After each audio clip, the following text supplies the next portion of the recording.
ఆమె కళ్ళు ప్రణవ్ కోసం వెతుకుతున్నాయి. క్లాస్కు వెడుతున్నప్పుడు కనపడతాడని ఎదురు చూసింది. అక్కడా కనబడలేదు. క్యాంటీన్లో కనపడతాడని ఎదురు చూసింది. అక్కడా కనబడలేదు.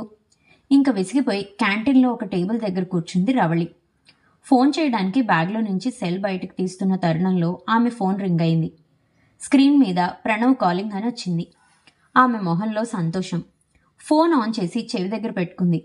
ఏ ఎక్కడున్నావు అంటూ అతనికన్నా తనే ముందు సంభాషణ మొదలుపెట్టింది. ఫోన్ ఆన్ చేస్తూనే దెబ్బలాట మొదలుపెట్టావా అన్నాడు ప్రణవ్. నీకోసం ఎంత ఆతృతగా ప్రొద్దుటి నుంచి పూర్తి వెతుకుతున్నానో కథ తెలుసా? కోసం మా ఛానల్ని విజిట్ చేయండి. నువ్వేమైపోయావో అన్న నచ్చితే లైక్ చేయండి, షేర్ చేయండి, మీ అభిప్రాయాలని కామెంట్ చేయండి. అలాగే మా ఛానల్ని సబ్స్క్రైబ్ చేసి పక్కనున్న గంట కొట్టారనుకోండి, నేను ఇలా వీడియో పెట్టగానే అలా మీకు నోటిఫికేషన్ వచ్చేస్తుంది. ఎన్నో మంచి మంచి ఇంట్రెస్టింగ్ కథల్ని మిస్ కాకుండా వినేయచ్చు. చేస్తారు కదా మరి.